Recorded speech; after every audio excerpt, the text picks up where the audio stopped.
गठबंधन करूंगा, खुलकर करूंगा, बताऊंगा। इतनी तो जल्दी ग्रहों की चाल नहीं बदलती जितनी जल्दी मुख्यमंत्री जी अपना गठबंधन बदलते हैं। कॉफी पीजिए। थैंक यू भाई। बिहार में तो लोग जहरीली शराब पीकर जो है सो ऊपर जा रहे हैं। जो पिएगा वो मरेगा और जो पिलाएगा वो मौज करेगा। मेरे प्रदेश के बारे में कहा जाता है आइए बिहार में गोली मार देंगे कपार में, बट इतना अखंडित भारत हुआ कब है कि आप उसको जोड़ें। चिराग जी, सबसे पहले मैं कहूंगा कि आप बहुत स्मार्ट लग रहे हैं। थैंक यू भाई। ये बात किसी लड़की को कहनी चाहिए थी, उसने नहीं कही। ये मेरी नजर आपकी शॉल से नहीं हट रही है। जब आप जाइएगा तो प्लीज बता दीजिएगा कहाँ से लिए, मैं जरूर लूंगा। थैंक यू भाई। जब मुंबई कॉलिंग हो रहा था, कॉलेज का ही वो ऐसा समय होता है जब यार दोस्त आपको चढ़ाते हैं कि अरे अच्छा दिखते हो, जाओ जाओ ट्राई करो।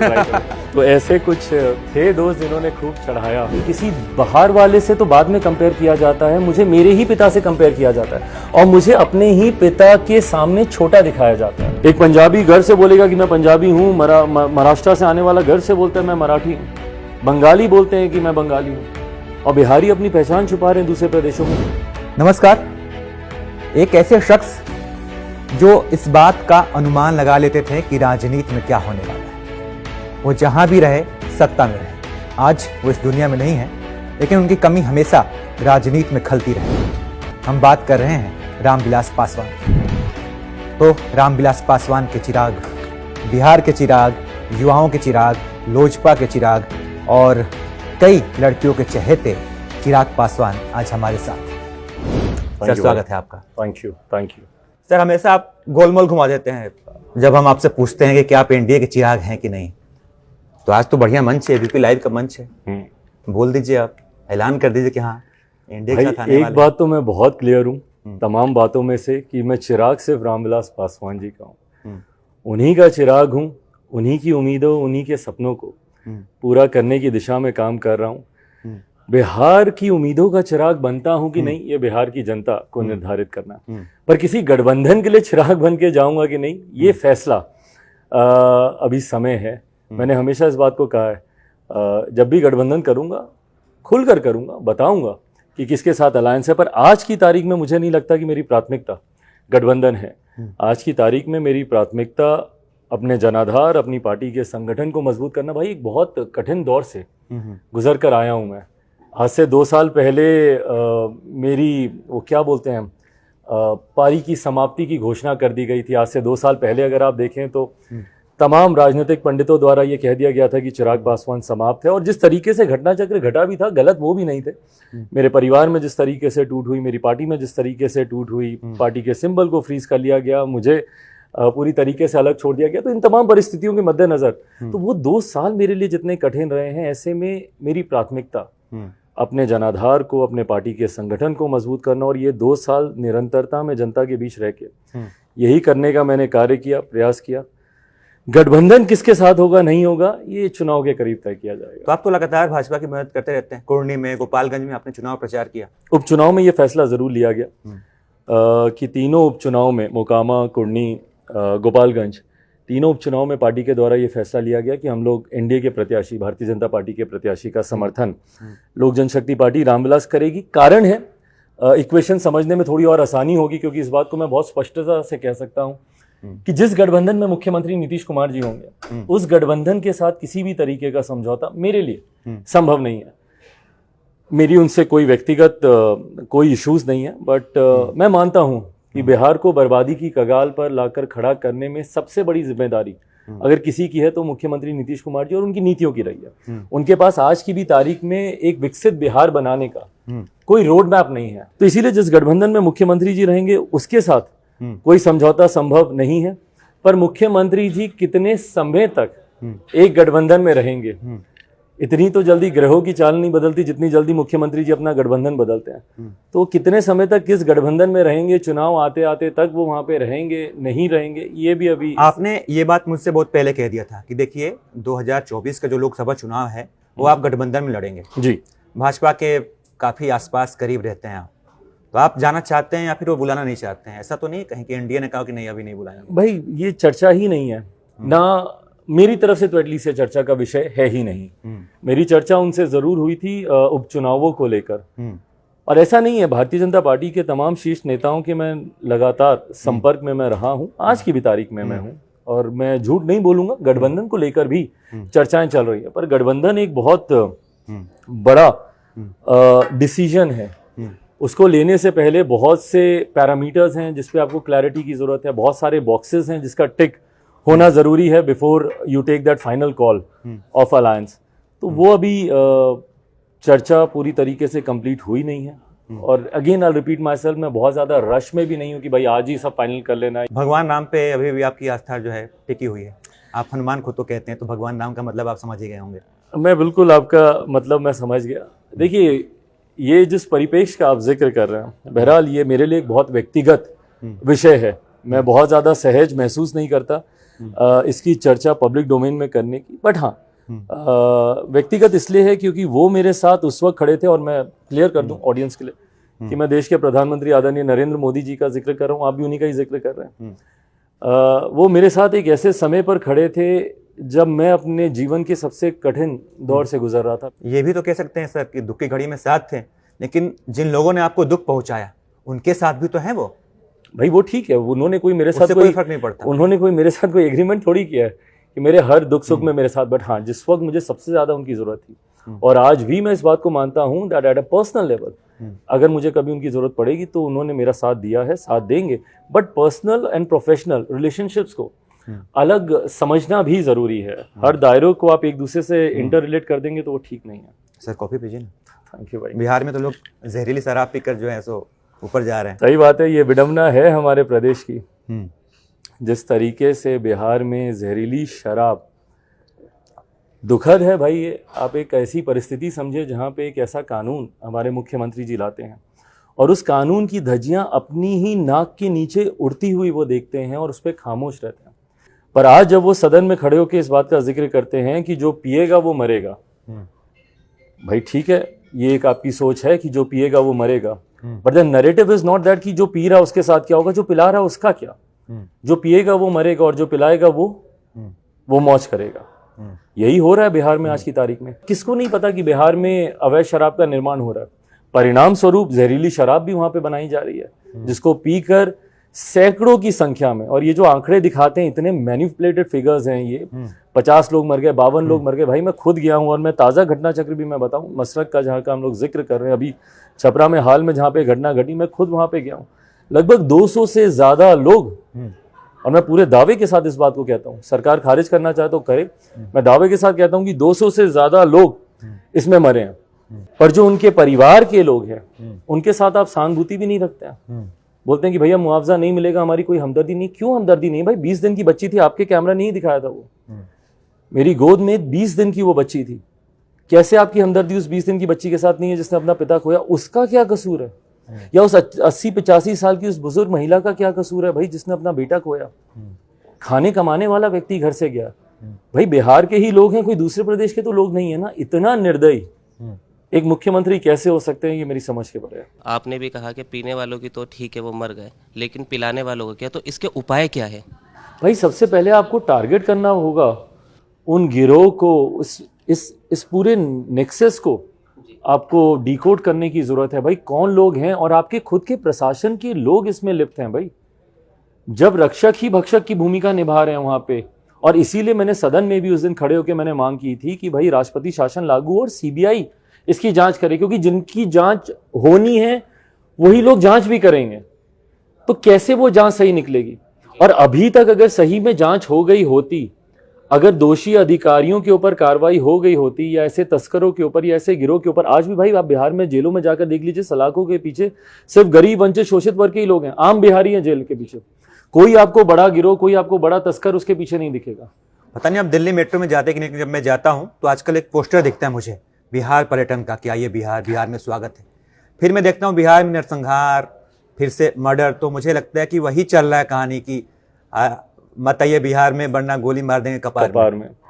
तो ये मैंने भी ये मीम देखा था, काफी चल रहा है। अब ये देखिए भाई, ये मेरे प्रदेश की तस्वीर इन्होंने बना दी है। आज की तारीख में प्रदेश को बदनाम करने में अगर मुख्यमंत्री नीतीश कुमार जी का योगदान नहीं है तो किसका योगदान है? एक बिहारी होने के नाते अगर मैं एक ऐसा मीम देखता हूं तो क्या मुझे खुशी होती है? नहीं ना भाई, दुख होता है कि मेरे प्रदेश के बारे में कहा जाता है आइए बिहार में गोली मार देंगे कपार में। ये ठीक है, कोई देख रहा है, हंस रहा है, तंज है, लोग मजे भी ले रहे हैं, बट इसमें छवि किसकी खराब हो रही है? बिहार की, बिहारियों की। भाई इसलिए आप भी यहाँ पे रहते हैं और मुझे लगता है आप लोग भी बिहार के स्टूडेंट से अगर आप लोग इंटरेक्ट करते होंगे, बिहार के बच्चे देश के दूसरे प्रदेशों में जाकर छुपाते हैं कि वो बिहारी हैं। मैं इंटरेक्ट करता हूँ जिस भी राज्यों में मैं जाता हूँ, मैं गुजरात में गया था, मैं बैंगलोर में था, जहाँ पे भी मैं जाता हूँ मैं बिहारी बच्चों से मैं इंटरेक्ट करता हूँ। 90% of them they tell me कि भाई हम लोग बताते नहीं हैं कि हम लोग बिहारी हैं, हम लोग छुपाते अपनी पहचान। क्यों भाई? ये बिहारी शब्द तक को गाली बना दिया गया। किसने बनाया शब्द को गाली? ये मेरी पहचान है, ये मेरी शान है भाई, और इसी को आपने गाली बना दिया। एक पंजाबी घर से बोलेगा कि मैं पंजाबी हूँ, महाराष्ट्र से आने वाला घर से बोलता है मैं मराठी हूँ, बंगाली बोलते हैं कि मैं बंगाली हूँ, और बिहारी अपनी पहचान छुपा रहे हैं दूसरे प्रदेशों में। तो ये परिस्थिति, आखिरी बार मेरा प्रदेश भाई कब सुर्खियों में था? अच्छे कारण से। मैं एक ऐसे प्रदेश से आता हूं जहां पे पुल हवा से गिर जाता है, जहां पे बांध चूहे कुतर जाते हैं, जहां पे लाखों की शराब वहां के चूहे पी जाते हैं। अच्छा, अभी जो आपने कहा कि आजकल जो है अपराधी चुनाव लड़ते हैं, तो चिराग पासवान का एकदम में कैमरे के सामने, इतने लोगों के सामने दावा ठोक के कह सकते हैं कि उन्होंने किसी अपराधी को टिकट नहीं दिया चुनाव में?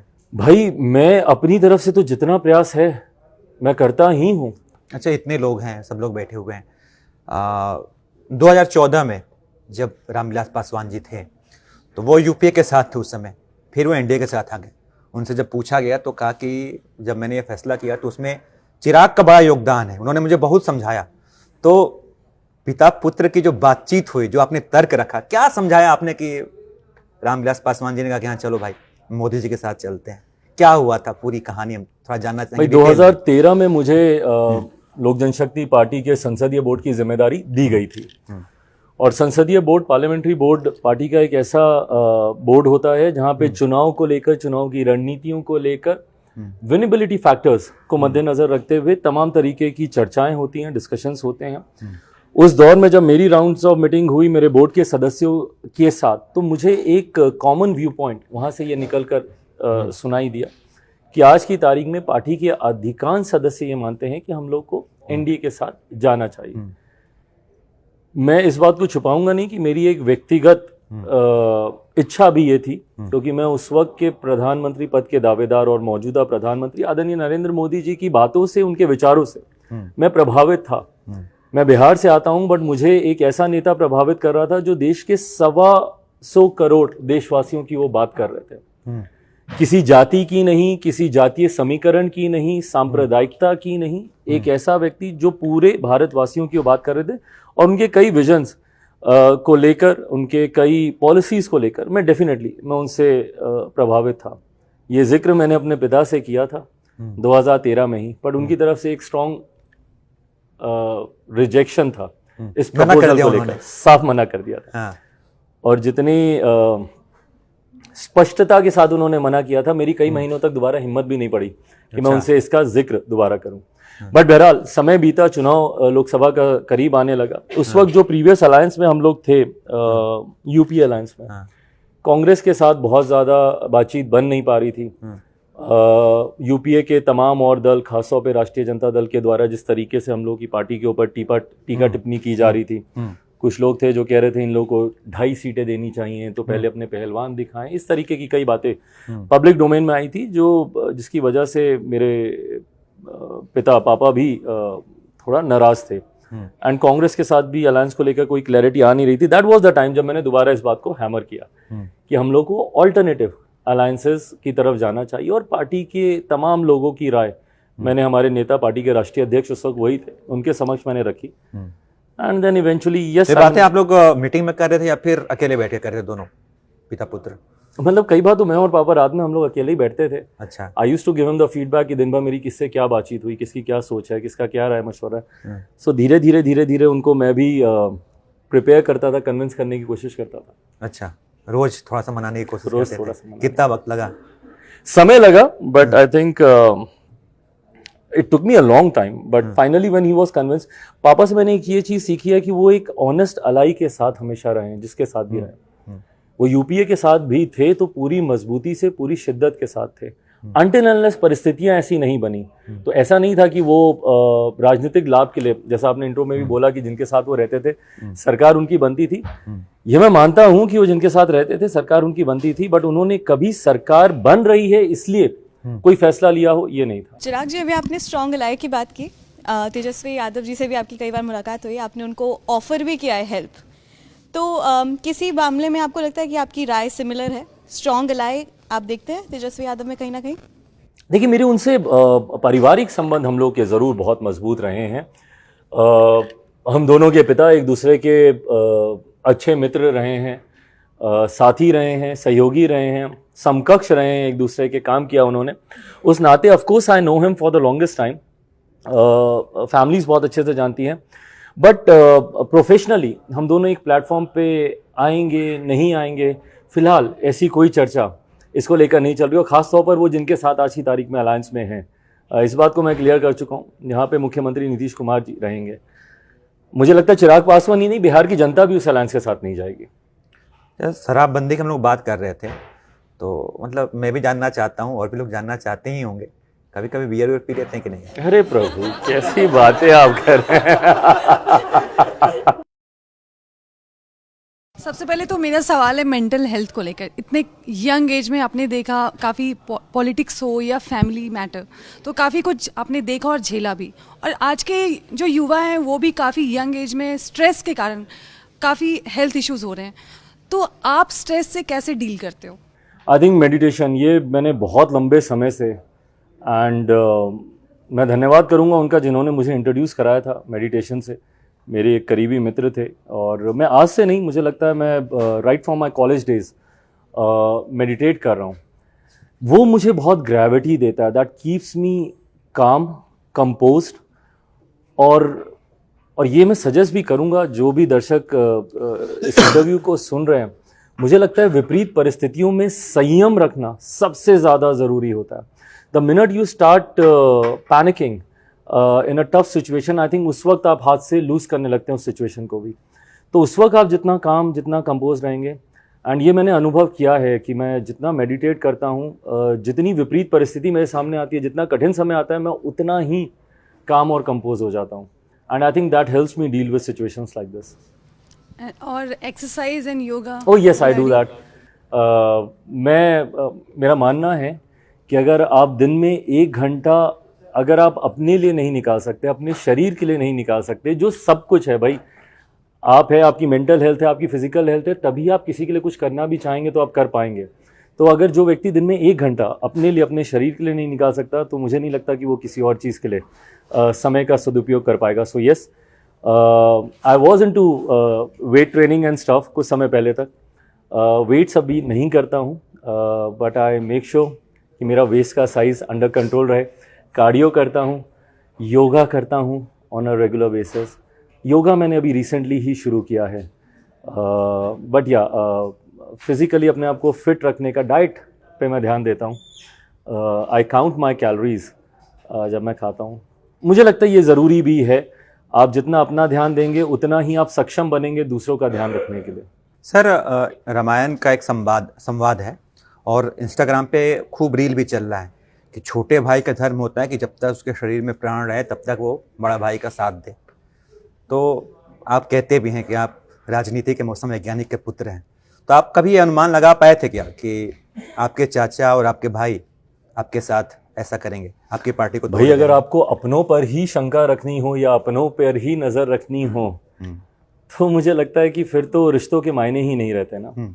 तो definitely yes, I mean this was one thing जो कभी रन थ्रू भी नहीं की थी मेरे जहन में, कि मेरे अपने भी कभी धोखा देंगे, या एक ऐसे समय पर मुझे मेरे परिवार, व्हेन आई से माय परिवार, I mean my sister's and my mother and all, एक ऐसे समय पर धोखा देंगे जब मेरे पिता को गए हुए कुछ महीने भी नहीं हुए।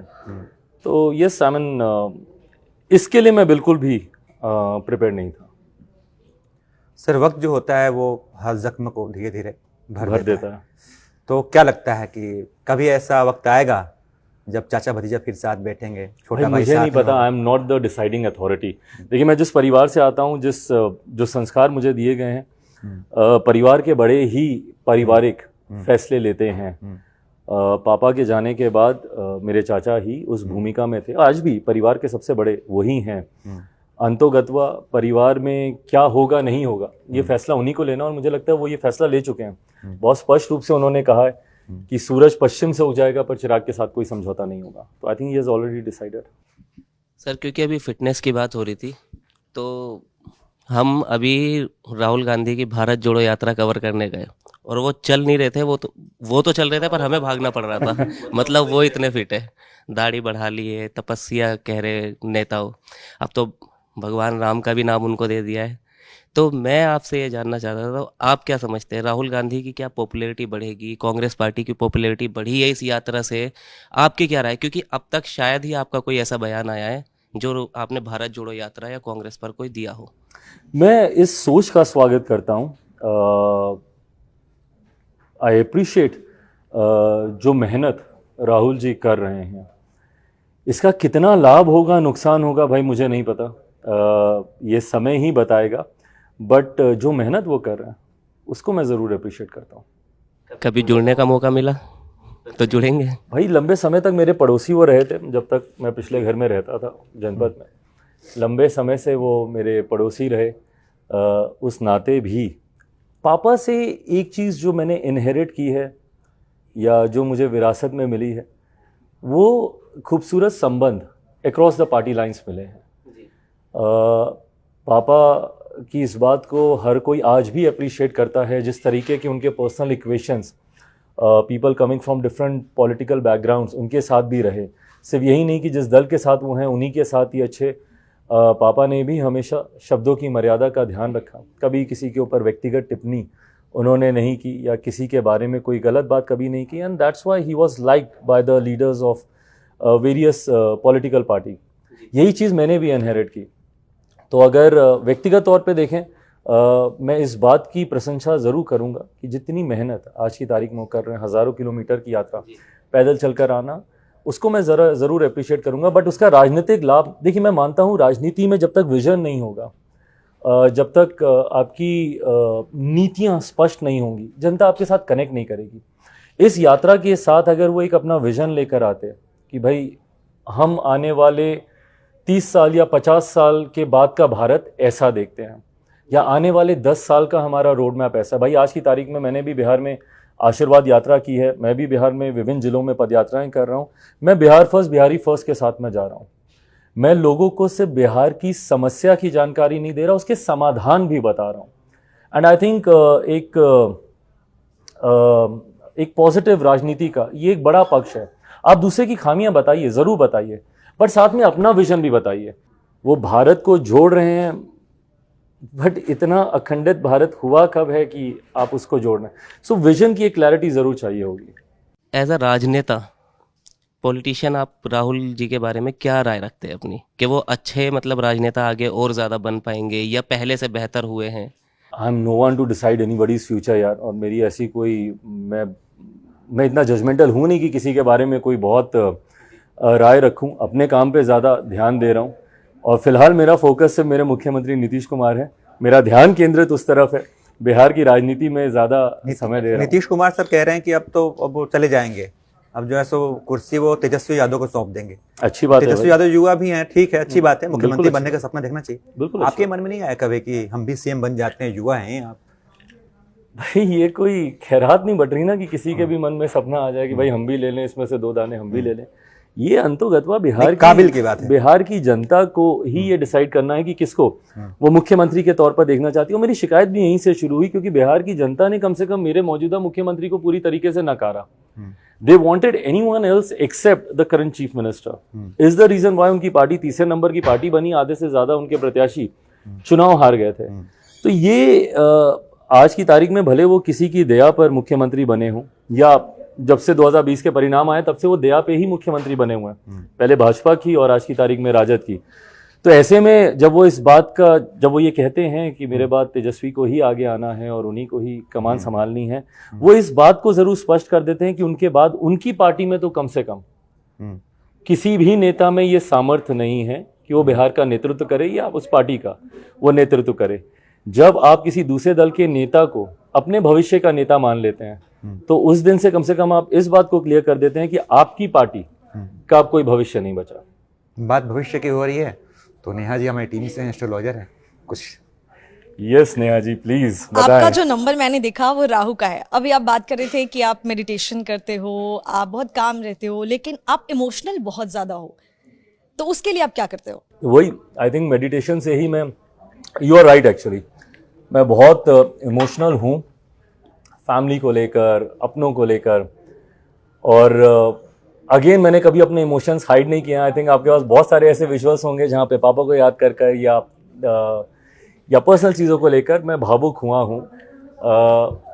बट हाँ, वहीं पे फिर यही मेडिटेट करके अपने आप को कंपोज करने का प्रयास करता हूँ, भावनाओं को नियंत्रित करके उस पर संतुलन बना के कोशिश करता हूँ कि मेरे इमोशंस मेरे फैसले को आधारित ना करें। और वीनस, मैंने आपके चार्ट में देखा कि वीनस यानी कि जो लेडी लक बोलते हैं, लव बोलते हैं, वो भी एक मिसिंग है। शायद वो आ जाए तो कुछ अच्छा हो जाए आपकी लाइफ में, तो उसके लिए आपने किसी एस्ट्रोलॉजर से? वीनस आई थिंक काफ़ी हद तक आप अपने ऊपर जब ध्यान देते हैं तो उससे भी बैलेंस हो जाता है। सो योर लुक्स एंड आपकी पर्सनैलिटी इसको बैलेंस कर लेती बट है। एस्ट्रोलॉजी में हम वीनस जो है, शुक्र जिसे हम बोलते हैं, वो लेडी एक अगर आपकी लाइफ में हो तो शायद वो ज्यादा कंप्लीट कर पाएगी, जितना मैंने आपके चार्ट को देखा सर है। क्लियर बता देना, अगले साल में आ जाएंगी। एस्ट्रोलॉजी बहुत सारे विकल्प भी देती है, तो आई थिंक मैंने एक विकल्प रखा हुआ है। ओके। और ये जो आपने हाथ में इतने सारे जो अपने धागे बांधे हुए हैं, ये किसी एस्ट्रोलॉजर ने आपको बताया है या आपने जहां भी आप जाते हो मंदिर वगैरह में वहां आप बांध लेते हो? मैं जहाँ जाता हूँ, मैं शिव भक्त हूँ, महादेव में बहुत विश्वास रखता हूँ। और जितने भी ज्योतिर्लिंग हैं वहाँ पे जब जाता हूँ तो वहाँ से लेकर आता हूँ और उसको बांधता हूँ। ओके। और ये तिलक जो आपने लगाया है, मैं इसका लास्ट एक आपसे पूछूंगी, ये तिलक भी किसी ने आपको बोला कि आपने चंदन लगाया हुआ है, ये तो चंदन लगाने के लिए आपको किसी ने सजेस्ट किया है? मुझे मैं रोज़ पूजा करता हूँ और ये केसर का है, और आज क्योंकि मंगलवार है तो हनुमान जी का भी है, तो दोनों तिलक मैंने लगाए हैं। यस, रिकमेंड भी किया है, बट मैं भी मानता हूँ कि ये तिलक भी आपको बहुत बैलेंस करता है, आपके चक्रास को कंट्रोल करता है, as we were discussing also. तो आई थिंक सिर्फ अंधभक्त होकर सारी बातों को नहीं मानते हुए उसके एक साइंटिफिक पक्ष को भी ध्यान में रखते हुए, पढ़ा लिखा हूँ तो तर्क वितर्क करता हूँ, कभी पंडित जी के साथ भी बैठता हूँ तो उनसे भी बहुत सारे राय मशवरा करता हूँ, और जो चीज़ें मुझे समझ में आती मैं बहुत ज़्यादा पाखंड में नहीं उलझता हूँ। I am more spiritual then religious, तो जो चीज़ें मैं समझ पाता हूँ उसको निभाता हूँ। ओके। डेस्टिनी जो आपका नंबर है वो है 7, केतु का नंबर है। मैं आपको जस्ट एक छोटा सा सजेशन दूंगी कि आप अपनी मर्करी के लिए थोड़ा सा कुछ काम करें, यानी कि अपने बुध को ज़्यादा स्ट्रॉन्ग करें। और वीनस 5 और नंबर 6 जो हम न्यूमरोलॉजी में देखते हैं, वो दोनों आपके लिए बहुत ही अच्छा रहेगा। और 2023 अप्रैल ये आपके लिए बेस्ट टाइम आने वाला है। Thank you, thank you, thank you. 25 का क्या भविष्य है, अभी बता दीजिए। 25 में ठीक।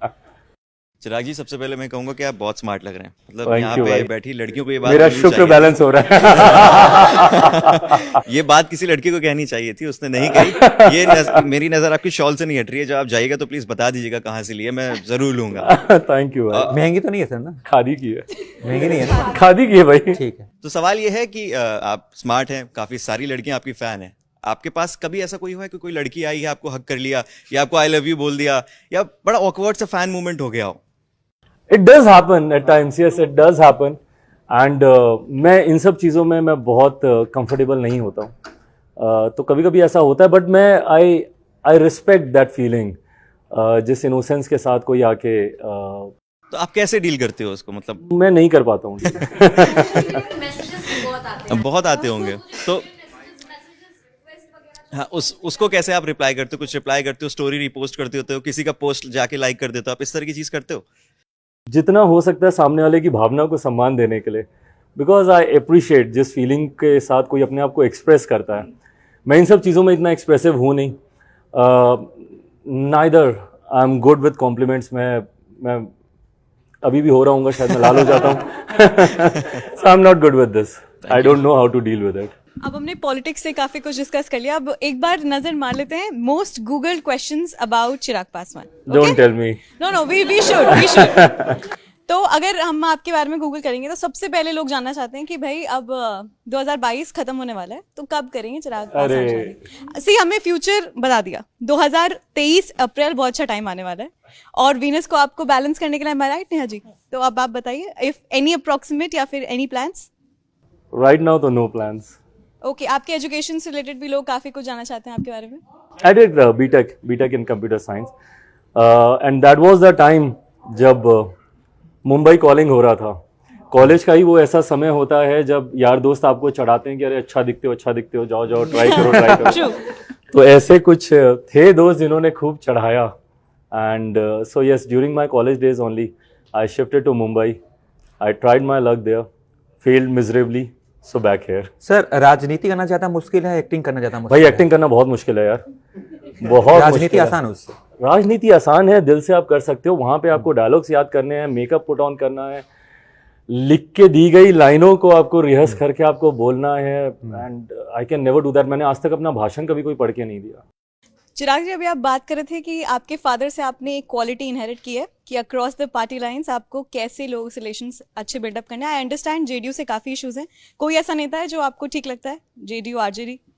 मुझे पर्सनल लेवल पे मुझे किसी से कोई दिक्कत नहीं है। Rather whenever I have met my chief minister, मैंने हमेशा उनके पांव छूकर I would love to sit and interact with him, talk to him. वो मुझे समय नहीं देते, वो अलग बात है, उनसे वैसी मुलाकात नहीं होती, but on a personal level मेरे किसी से कोई इश्यूज नहीं है। पॉलिसीज को लेकर मेरे जरूर हैं। I understand. कोई नाम जो बहुत अच्छा काम करे आपके हिसाब से इन द पार्टी? इन जेडीयू बहुत मुश्किल है। मैं सही में कोशिश भी कर रहा हूँ, तब भी नाम नहीं याद आ रहा कोई ऐसा जो कि जेडीयू में रहकर भी जो अच्छा काम करो। नहीं? पार्टी में इशू है। हाँ। ओके, चिराग पासवान का फेवरेट भोजपुरी सॉन्ग? सीधा, well I don't know how do I से दिस, बट छठ के गाने मुझे बहुत अच्छे लगते हैं। शारदा सिन्हा जी, एक दो बार मुझे सौभाग्य प्राप्त हुआ उनसे मुलाकात करने का, तो उनके छठ के वक्त के गाने सुनता हूँ। हैविंग सेड दैट, बहुत क्लीशेड नहीं रहूँगा, जितने पेपी नंबर्स भी हैं वो भी मैं सुनता हूँ। लॉलीपॉप जिस तरीके से हिट हुआ था, तो नॉट दैट कि मैं वो सब नहीं सुनता, वो भी सुनता हूँ। अच्छा, एक जो आपकी फिल्म थी उसका एक गाना है श्वेता तिवारी के साथ, आपका जो सॉन्ग है वो भी आपको डीजे पे जरूर सुनने को मिलेगा। अपने सॉन्ग्स, अपनी फिल्म्स देखते हैं आप? नहीं, बहुत मुश्किल होता है देखना। आई थिंक मेरी फिल्म किसी के लिए भी देखना बहुत मुश्किल रहा होगा। It's a torturers few hours, जितनी लंबी वो फिल्म है, बट यस, म्यूजिक अच्छा था, वो मैं खुद भी सुनता हूँ। मेरी लिस्ट में मेरे खुद के भी एक दो गाने हैं। एक राहत जी का उसमें गाना था, बहुत खूबसूरत गाना, तो वो सॉन्ग जरूर सुनता हूँ अपनी फिल्म। ओके, और एक मैं आपसे किस्सा जानना चाहूंगी, एक कोई ऐसा बचपन का किस्सा जो अभी तक आप भूले नहीं, अपने फादर के साथ कोई भी डांट पड़ी हो आपको, जो आज तक आपको याद है कि भाई ये तो बहुत तगड़ा था? Any such? डांट मुझे कभी नहीं पड़ी। I was a very pampered kid, specially by papa. So अगर पेरेंट्स अगर सोचें गुड कॉप बैड कॉप में, सो पापा was the always, he was the one who was the good cop for me and my sister. So उनसे तो हम लोग का यही होता था कि कभी कोई चीज़ चाहिए होती थी या कुछ होता था तो पापा वॉज द ईजियर वन। कोई गिफ्ट चाहिए, ये चाहिए, बट आई रिमेंबर, वो तस्वीरें भी हैं मेरे पास, कहीं मिलेंगी तो मैं साझा करूँगा। उन दिनों रामायण शुरू हुई थी, एंड आज की तारीख में भी मुझे लगता है कोई रामायण या महाभारत को याद करता है तो वो 80-90 के दशक में जो सीरियल टेलीकास्ट हुए थे, रेफरेंस पॉइंट वही है। तो और मैं भाई आज तो दुनिया भर के कैरेक्टर्स हैं, पोकेमॉन हैं और अलग अलग वो मार्वल्स के सारे सुपर हीरोज़ हैं, बट हमारे लिए उस वक्त यही एज एन अवतार हम लोग को लगते थे कि भाई यही कैरेक्टर्स हैं और इनको हम लोग को कैसे हम लोग इनके कॉस्ट्यूम्स पहने।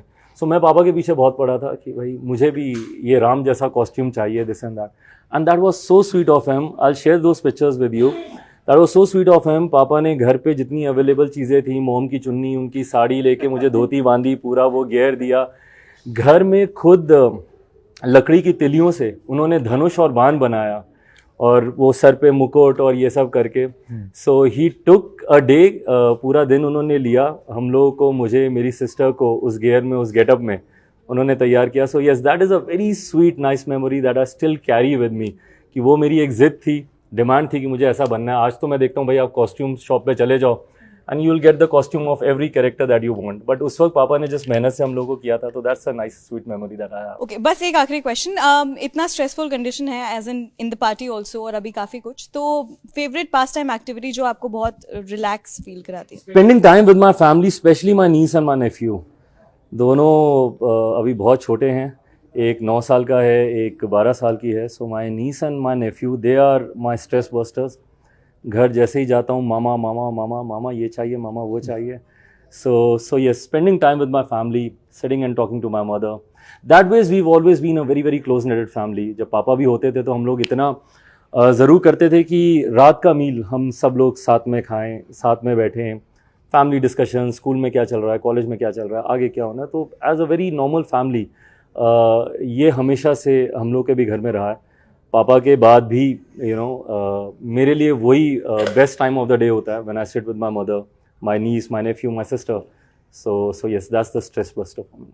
Thank you Chirag. मैंने बहुत सारे पॉलिटिकल मेरे कलीग्स ने क्वेश्चंस पूछ लिए, आपने बहुत सारे पॉलिटिकल आंसर्स दे दिए. अब मैं बिल्कुल भी पॉलिटिक्स पे नहीं जाऊंगी, मैं जस्ट चिराग पासवान को जानना चाहती हूँ और मैं उन्हीं से रिलेटेड वो सवाल पूछूंगी जो मेरे भी जहन में थे और बहुत सारे लोगों के जहन में भी होंगे. सो अभी आपने बताया कि किस तरीके से आपके पापा घर में तीली वगैरह से धनुष बाण बनाते थे. सबसे पहला सवाल वहीं से शुरू करते हैं, आपके फादर के साथ कैसे रिलेशन थे? लाइक वो बहुत फ्रेंडली, जो बाप बेटे कूल वाला रिलेशन था, या फिर बहुत स्ट्रिक्ट थे और उन्होंने बहुत लगाम कस के रखी है जैसे जनरली मिडिल क्लास फैमिलीज में होता है?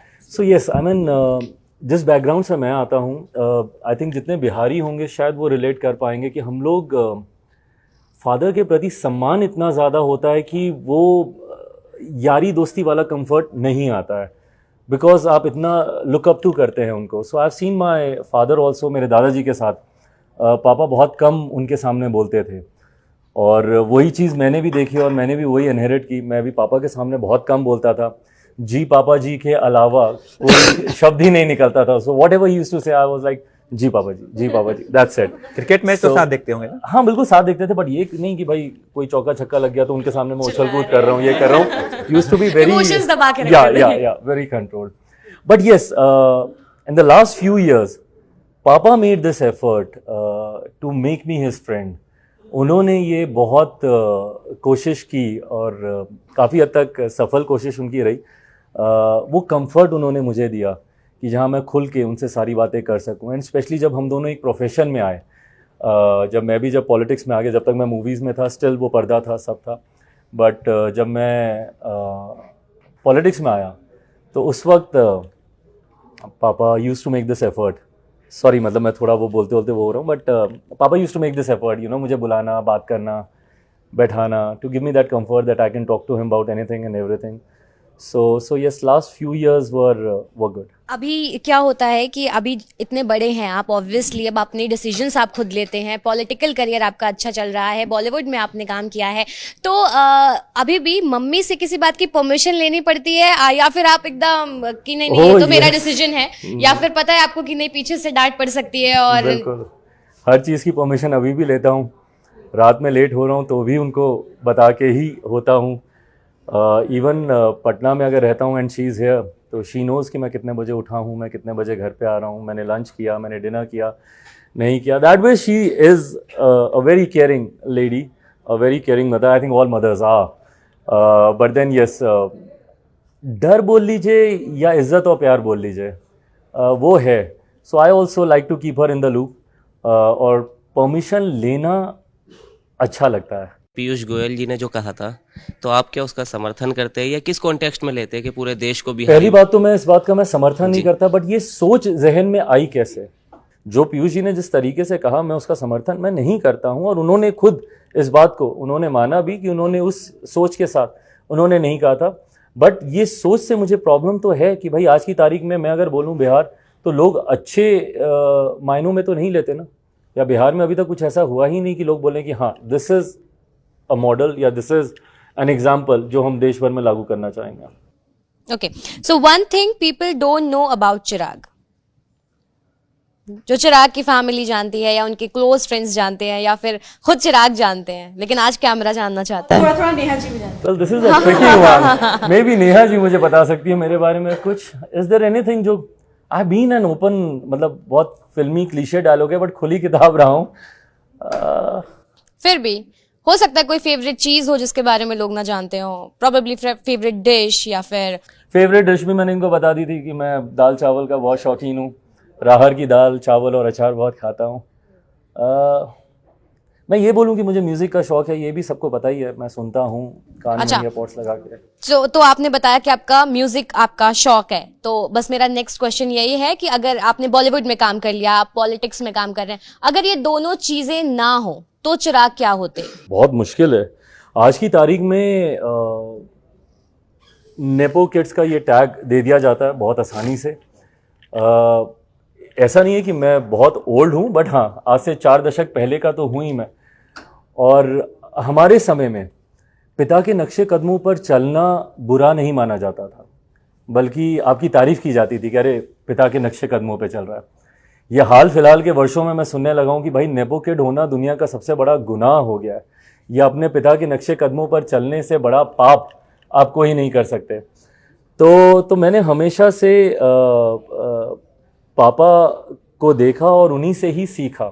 राजनीति ही एक चीज़ है जो मुझे सहजता से आई, and I knew this right from the very beginning. Even when मैं मुंबई भी गया तब भी मेरे दिमाग में ये बात बहुत क्लियर थी कि इवेंचुअली आना तो राजनीति में, पॉलिटिक्स में ही जाना है। मुंबई में जाने के बाद ये प्रोसेस स्पीड अप हो गया, बिकॉज वो एक ऐसा समय था जब मुंबई में बिहारियों को ऊपर लाठियां चलाई जा रही थी। वहाँ के कुछ क्षेत्रीय दल हैं जो बिहारियों को बहुत प्रताड़ित कर रहे थे, और ये सब मैंने, क्योंकि एक बहुत क्लोज काउंटर से मैंने सब चीज़ें देखी, तो उसका एहसास मुझे ज़्यादा हुआ। And that was the time when I decided कि अब मुझे वापस जाना है और बिहार और बिहारियों के लिए काम करना, और खास तौर पर बिहारियों के सम्मान के लिए काम करना है। भाई आप ऐसे नहीं कि ये बिहारी बोल के किसी पे भी आप लाठी चला दें और किसी को भी। हकीकत है आज की तारीख में एक दिल्ली वाले को अगर कोई पुलिस पकड़ेगी और एक बिहार वाले को पुलिस पकड़ेगी तो बिहारियों को 2 लाठी मारेगी और 4 दिन एक्स्ट्रा उसको जेल में रखेगी, क्योंकि मेरे प्रदेश की छवि ऐसी बनाई जा चुकी है। तो इसीलिए मैंने डिसाइड किया कि पॉलिटिक्स में जाऊंगा। तो अगर मैं मूवीज़ में नहीं रहता या पॉलिटिक्स में नहीं आता तो पता नहीं क्या ही करता। अगर आपको म्यूजिक का शौक है तो प्रोबेबली म्यूजिशियन। मेरी आवाज़ से आपको लगता है कि मैं म्यूजिशियन? मुझे लगता है, मुझे एक्चुअली लगता है, मुझे लगता है आपका आरजे में भी आप जॉकी या मे बी एन आरजे, या मे बी एन आरजे, क्योंकि उसमें आवाज़ चलेगी। But as a singer, but music सुनने का शौकीन हूँ, बनाना या कंपोज करना नहीं हो पाएगा मुझसे। अच्छा, one thing Chirag feel good about himself, अपने बारे में जो एक चीज आप पसंद करते हैं, एडमायर करते हैं।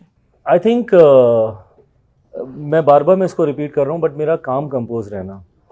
मतलब कोई ऐसी सिचुएशन नहीं है जो मुझे हिला सकती है या झकझोर सकती है। और अब तो इतना एक्सपीरियंस हो गया, इतनी बुरी खबरें हाल फिलहाल के दिनों में सुनी हैं बैक टू बैक। तो अगर इन परिस्थितियों में अगर मैं अपने आप का अपना कंपोजर अगर मैं बना के मैं रख पाया तो मुझे लगता है कि यही मेरी स्ट्रेंथ भी है। पेशेंस बहुत है मुझ में, बहुत पेशेंस है। So I am in no rush कि मुझे अभी सब चाहिए, जब सही समय होगा तब भी मिलेगा। उस वक्त तक का इंतज़ार करने का धैर्य मुझ में ज़रूर है। काफ़ी रेयर क्वालिटी है ये, जो हम लोगों को शायद सीखनी चाहिए, स्पेशली मुझे। सो one thing Chirag feel bad about himself, जो आपको लगता है कि कोई ऐसी आदत जो आपको बदलनी है, या फिर अब ये है तो है, क्या करूं, ऐसा ही हूँ। आई थिंक इसका भी जवाब मेरा पेशेंस ही है, बिकॉज कई बार मेरे आसपास वाले और मेरे कई साथी यहाँ पे मौजूद हैं जो मुझे बोलते हैं कि भैया इस पे आप रिएक्ट नहीं कर रहे, इस पे आप रिएक्ट नहीं कर रहे, आपको इस पे रिएक्ट करना चाहिए, उसने ये कर दिया। मेरी फैमिली मुझे कई बार बोलती है जब मेरे बारे में कुछ गलत कहा जाता है या कुछ गलत लिखा जाता है, मेरी आदत नहीं है कि मैं उन चीज़ों को मैं काउंटर करूं, और मैं बहुत फोकस होके मुझे लगता है, मैं मानता हूं कि ये सब भटकाव हैं। आपको आपके नैरेटिव से भटकाने के लिए लोग आपके बारे में पर्सनल टिप्पणियां करते हैं, आपकी फैमिली के बारे में बहुत सी ऐसी बातें बोल जाते हैं। मुझे लगता है कि अगर मैं काउंटर क्वेश्चंस में पढ़ूंगा उनके साथ तो मैं अपने डायरेक्शन से मैं भटक जाऊंगा, तो मैं उन लोगों को जवाब नहीं देता। और मुझे लगता है इस बात की शिकायत मेरी फैमिली को भी मुझसे रहती है, मेरे पार्टी के नेताओं को, साथियों को भी मुझसे रहती है कि भैया आप क्यों ये सारी बातें सुन लेते हैं, you must react to it. तो आई थिंक ये जहाँ एक तरफ मेरी स्ट्रेंथ भी है, कभी कभी मुझे लगता है मेरी कमजोरी भी है। कमजोरी भी है। अच्छा, इस जो अगला सवाल है वो उसका जवाब मेरे ख्याल से हम सबको पता है, पर फिर भी मैं पूछ रही हूँ। वो वक्त, वो घड़ी जब आपका एक्चुअली दिल टूटा हो, हार्ट ब्रेक हुआ हो, दुखी हुए हो, आप टूट गए हो, लाइक चिराग पासवान टूट गए। वेल आई थिंक पापा का जाना मतलब वो सबसे ज़्यादा टफ सिचुएशन थी. No one can ever be prepared for a situation like this. But जिस सिचुएशन में पापा का ये सब हुआ, उसके लिए हम लोग बिल्कुल भी प्रिपेयर्ड नहीं थे, you know, because he was fate. मतलब उनकी तबीयत ऐसी नहीं थी. मतलब मुझे याद है कि जब पापा को हम लोग हॉस्पिटल भी लेके जा रहे थे तो खुद चल के गए थे and for a regular checkup वो हॉस्पिटल गए थे. और मुझे याद है मेरे लिए सबसे ज़्यादा डिफ़िकल्ट मोमेंट था जब ये सब हो गया और मैं वापस घर पे आया और पापा के कमरे में गया. So I saw a file kept next to his bed. और वो कन्वर्जेशन मेरे को अच्छे से आता है बिकॉज व्हेन पापा was going to the hospital, तो पापा जाते तक मुझे खास तौर पे बोल के गए थे कि इसको ऐसे ही रहने देना, क्योंकि मेरी आदत है, थोड़ा सा OCD की भी प्रॉब्लम है, तो मैं चीज़ों को ऑर्गेनाइज करता रहता हूँ, चीज़ों को जगह पे रखता रहता हूँ. तो पापा को था कि 100% मेरी फाइल उठा के किसी ड्रॉर में डाल देगा और मुझे मिलेगी नहीं. तो मुझे खास तौर पे बोल के गए थे इसको ऐसे ही रहने देना, मैं आके इसको कंप्लीट करूँगा. So after everything when I went back to his room, I saw वो फाइल वैसे ही पड़ी है, कलम का ढक्कन भी खुला हुआ था, वो वैसे का वैसा ही था. सो यस, ये मोमेंट्स हैं जो मेरे लिए सबसे ज़्यादा डिफ़िकल्ट थे. But papa only gives me this strength to deal with situations like this. Okay जब चिराग सबसे ज्यादा खुश हुए थे, वो पहला मोमेंट हो सकता है या फिर कोई आपके जहन में आ रहा हो कि वो एक वक्त जब आप like top of the world, ऐसा कुछ? आई थिंक जब मैं 2014 का चुनाव जीता था, बिकॉज दैट वाज समथिंग जो मैंने अचीव किया था. फिर वापस है नेपो किड की बात हर कोई कर सकता है, बट मैंने एक ऐसा क्षेत्र चुना, यू रियलाइज व्हेन आई से दिस, कि मैंने एक ऐसा क्षेत्र चुना जहाँ पे हमारी पार्टी से भी किसी ने कभी चुनाव नहीं लड़ा था. और ये जिद थी मेरे अंदर. अगर मुझे इजी कॉन्स्टिट्यूंसीज में जाना होता तो मे बी हाजीपुर हो सकता था, या ऐसी जगह जहाँ से पार्टी पहले भी चुनाव लड़ चुकी है, या कोई ऐसी सीट पे मैं जाता. बट उस वक्त भी मैंने पापा के सामने ये कहा था कि मैं एक ऐसी कॉन्स्टिट्यूंसी से चुनाव लड़ना चाहता हूँ जिसको मैं खुद जाके नर्चर करूँ, वहाँ के लोग मुझे मेरी वजह से पसंद करें, ना कि आपकी वजह से या मेरे बैकग्राउंड की वजह से. तो मैं जमुई गया, वहाँ पे चुनाव से पहले मैंने काम किया, मेहनत की, लोगों के बीच अपनी पहचान बनाने की मैंने कोशिश की. एंड थोड़ा सा अगर मैं इसको पॉलिटिकली भी मैं कनेक्ट करके बताऊँ तो भाई, राजनीति में जब आप समीकरणों का ध्यान देते हो तो कई बार सीटों का चयन भी उसी के आधार पे किया जाता है कि भाई समीकरण के हिसाब से ये सीटें ठीक होनी चाहिए. बट जमुई को मैंने चुना तब जब हम लोग यूपीए के साथ थे, और चुनाव आते आते तक गठबंधन बदल गया था, हम लोग एनडीए के साथ आ गए थे. उस वक्त भी पापा ने मुझसे कहा था कि do you want to give it a second thought. And I said कि नहीं, अब मुझे जमुई के लोगों ने इतना प्यार दिया है और मेरा विश्वास है कि रिज़ल्ट अच्छा रहेगा. सो जिस दिन वो रिज़ल्ट आया था, वो मेरे लिए एक one of the best moments थे, बिकॉज पापा was very proud of me, my family was very proud of me, my mom had tears in her eyes. तो उस दिन मुझे सही में लगा कि आज कुछ अचीव किया. सो या that was a nice. Sir, Jamui तो आपने जीत लिया, आपके पिताजी का चुनावी क्षेत्र रहा है हाजीपुर जी. उसे कब हथियाएंगे आप? पापा की कर्म अभी भूमि तो रही चाचा है, है वहाँ से. पापा की कर्म भूमि रही है, और पापा ने हाजीपुर को हमेशा अपनी माँ का दर्जा दिया है. सो यकीनन भाई, मैं हाजीपुर को भी छोड़ नहीं सकता हूँ. और यही कारण है कि जब भी बिहार जाता हूँ, हाजीपुर जाता हूँ, हाजीपुर के लोगों के साथ वही कनेक्ट रखता हूँ, सुख दुख में उनके साथ रहना जो अगर पापा होते तो वो करते. तो वो कनेक्ट मैं बना के रखता हूँ. अगर आप इसको चुनावी परिप्रेक्ष्य में अगर इस सवाल को पूछ रहे हैं तो will cross the bridge when it comes. जब चुनाव आएंगे उस वक्त इसमें चर्चा होगी. 2024 में आने वाला लोकसभा का चुनाव, कितनी सीटों पर लड़ने की तैयारी है? भाई, ये अगर आप मुझसे इंडिविजुअली पूछें तो मैं बोलूँगा मैं तो तैयारी 40 सीटों पे कर रहा हूँ, और मैं कर रहा हूँ. मैं इसलिए नहीं कर रहा कि मैं अकेले चुनाव लड़ूंगा. अगर मैं गठबंधन में भी चुनाव लड़ूंगा तो भाई, अगर मैं अब गठबंधन को अपना लाभ ही नहीं दे पाया तो उस गठबंधन में भी जाने का क्या फ़ायदा. तो मैं तैयारी 40 सीटों पे कर रहा हूँ. बट हाँ, अगर गठबंधन होता है, किसके साथ होता है, उस वक्त सीटों का समीकरण क्या बैठता है, ये चर्चा का ही विषय है अभी. तो एक सवाल, चूंकि मैं बक्सर का हूँ तो वहाँ से भी आया है. लोग मुझसे पूछ रहे हैं कि बक्सर में जो है आपकी पार्टी मजबूत स्थिति में है, मतलब कार्यकर्ता वहाँ पे काफ़ी एक्टिव है, तो क्या बक्सर का लोकसभा चुनाव जो है सो लोकसभा सीट पे आप लड़ेंगे? भाई, आप बक्सर से हैं, बट जो लोग अलग अलग जिला से भी हैं उनसे भी अगर आप पूछेंगे तो सब यही जवाब देंगे कि हर एक जगह पार्टी आज की तरह में. और मैं मेहनत कर रहा हूँ, हमारी पूरी पार्टी मेहनत कर रही है, हमारी पूरी प्रदेश यूनिट मेहनत कर रही है बिहार के हर एक जिला में जाकर. And as I just said, मैं 40 लोकसभा की तैयारी करूंगा. जहाँ पे मैं लड़ूं उसका तो लाभ मुझे हो, जहाँ पे मेरा गठबंधन भी लड़े तो उसको भी उसका लाभ हो. नया साल है, मेरे सभी साथियों के साथ की तरफ से आपको नए साल की ढेर सारी शुभकामनाएं. वेल, थैंक यू भाई. एंड नए साल में संकल्प क्या है आपका? New year resolutions. हाँ, आई थिंक रेजोल्यूशंस टूटने के लिए ही बनते हैं. रेजोल्यूशन तो हम लोग हर साल लेते हैं कोई ना कोई, बट ऐसा कोई रेजोल्यूशन मैंने लिया नहीं है फिलहाल. नॉट रियली, मैंने सोचा भी नहीं. बट हाँ, न्यू ईयर है, न्यू बिगनिंग है, so I would just want to wish you all a very happy new year.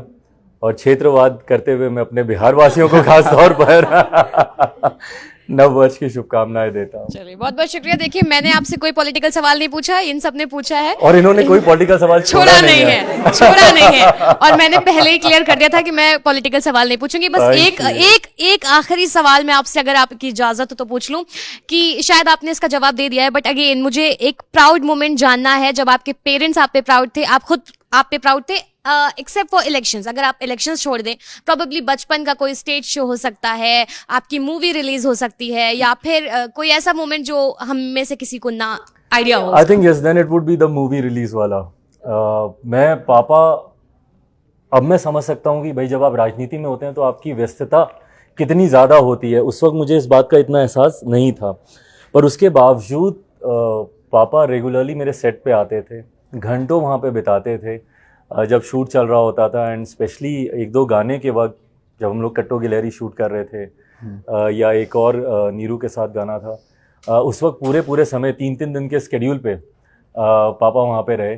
So I think जब ये पूरा हो रहा था और जब म्यूज़िक लॉन्च पे मुझे लगता है कि पापा was very proud, family was very proud. Bollywood से अभी भी कोई दोस्त है आपका? बात है? कंगना जी हैं, दोस्त हैं, बात अभी नहीं होती है ना. इनको मुझसे ज़्यादा पता है. नहीं, आपने कहा था. नहीं, लेकिन सर मुझे आपसे जवाब चाहिए. मुझे नहीं, डेफिनेटली यस, जिनके साथ मैंने काम किया उनके साथ तो दोस्ती है ही. और बॉलीवुड में सिर्फ एक्टर्स ही नहीं, कई ऐसे डायरेक्टर्स हैं जिनके साथ मैं आज की भी तारीख में टच में हूँ. एंड डेफिनेटली मेरे को एक्टर्स तो हैं जिनके साथ, एंड थैंकफुली आज की तारीख में भाई मैं आज शूट नहीं कर रहा कंगना के साथ, नहीं तो आज तो उन्होंने नेपोटिज्म का जो फ्लैग बेरर बनी हुई है, रोज मुझे ही गाली पड़ती कि तुम्हारी वजह से ही जिंदगी बर्बाद हुई है. Thank you so much. Thank you हो गया सबके सवाल. अच्छा, एक है. हम बहुत देर से नेपोटिज्म की बात तो कर रहे हैं. बीजेपी जिसको आप बहुत ज्यादा मानते हैं, वो परिवारवाद बहुत ज्यादा सपोर्ट नहीं करता है. आपका क्या ओपिनियन है? पहली बात, आपके हिसाब से नेपोटिज्म और बीजेपी की जो डेफिनेशन है, हाउ मेरे बारे में नेपोटिज्म एज अ कंसेप्ट रहा ही नहीं है. And specially feels like this जो कि पब्लिक जिसका आधार जनता का समर्थन है, मैं मानता ही नहीं कि इन जगहों पे नेपोटिज्म कोई कारण हो सकता है. बिकॉज जनता आपका भविष्य निर्धारित करती है. देखिए, किसी बड़े व्यक्ति का सुपुत्र या सुपुत्री होना आपका सौभाग्य हो सकता है, पर आपकी काबिलियत नहीं. सौभाग्य से आपको मौके मिल सकते हैं, पर आपकी काबिलियत ही आपको वहाँ पर वो पहचान दिलाएगी. मुझे एक अर्ली एंट्री ज़रूर मिल सकती थी, बट यहाँ पे बने रहने के लिए एक चुनाव शायद मैं पापा की वजह से लड़ पाया, बट दूसरे चुनाव में तिगुने मार्जिन से मेरी जीत हुई. तो कहीं ना कहीं मेरी भी काबिलियत को उसका श्रेय मिलना चाहिए. तो मुझे नहीं लगता कि इन क्षेत्रों में नेपोटिज्म कोई फैक्टर रहता है. बॉलीवुड भी उनमें से एक है.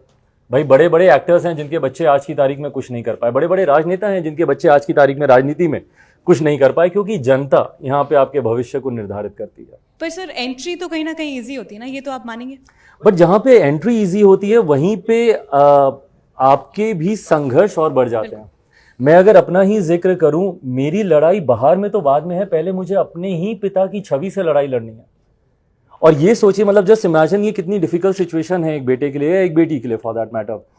आज की तारीख में मुझे किसी बाहर वाले से तो बाद में कंपेयर किया जाता है, मुझे मेरे ही पिता से कंपेयर किया जाता है, और मुझे अपने ही पिता के सामने छोटा दिखाया जाता है.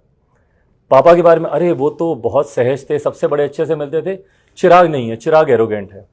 उनकी तो मास अपील बहुत थी, चिराग क्या जाता ही नहीं लोगों के बीच में, इसका तो लोगों के बीच में कोई है ही नहीं, अपील ही नहीं है. वो क्या है, वो बहुत मधुरवासी थे. चिराग क्या है, बहुत रूठा बोलता है या बहुत हार्श इसके वर्ड्स हैं. तो आपको आपकी पिता की छवि के सामने ही छोटा दिखाया जाता है.